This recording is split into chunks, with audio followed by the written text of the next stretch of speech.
Klaebo produces perfection to crown his season with a 50-kilometre win in Oslo.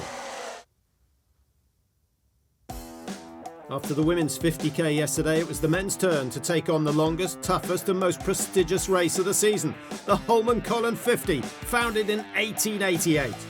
Norway claimed the top 10 places last year as Kruger came away with the win, and there was a chance that they could dominate in similar fashion this time round. Amundsen was the first to lead. Niskanen showed his cards early, and the Finn certainly doing his fair share of the pace pushing. Njingit, the winner 2 years ago, was another man to try and keep the pace honest. But it was a long time before the group of 40 was broken up to a group of 20. Njingit, Klaebo, Amundsen, Niskanen and Berman all up the front.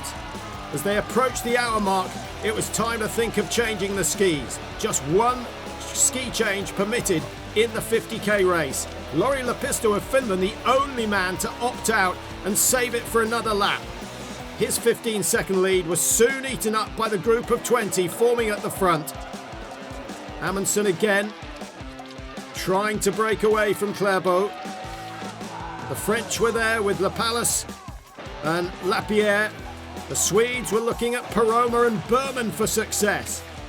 And of course the Finns still relying on Niskanen. Jens Berman on the final lap was the first to test the Norwegians, but they passed the test with flying colours, and 3 red suits led into the final climb with Klaebo out front. With 150 to go, it was the world's best sprinter leading the way into the stadium, and the inevitable result was to come. Klaebo getting his first ever 50-kilometre win in front of a home crowd. Njingit on the podium for the 3rd year in succession, and Goldberg, the world champion, down in 4, 1 place ahead of Amundsen, the World Cup leader.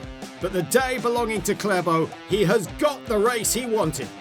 I don't think the pace was that high during the race, but at the end you're getting tired, and I'm just really satisfied by being first. Finally, I won a 50k, which is something I've been waiting for a bit.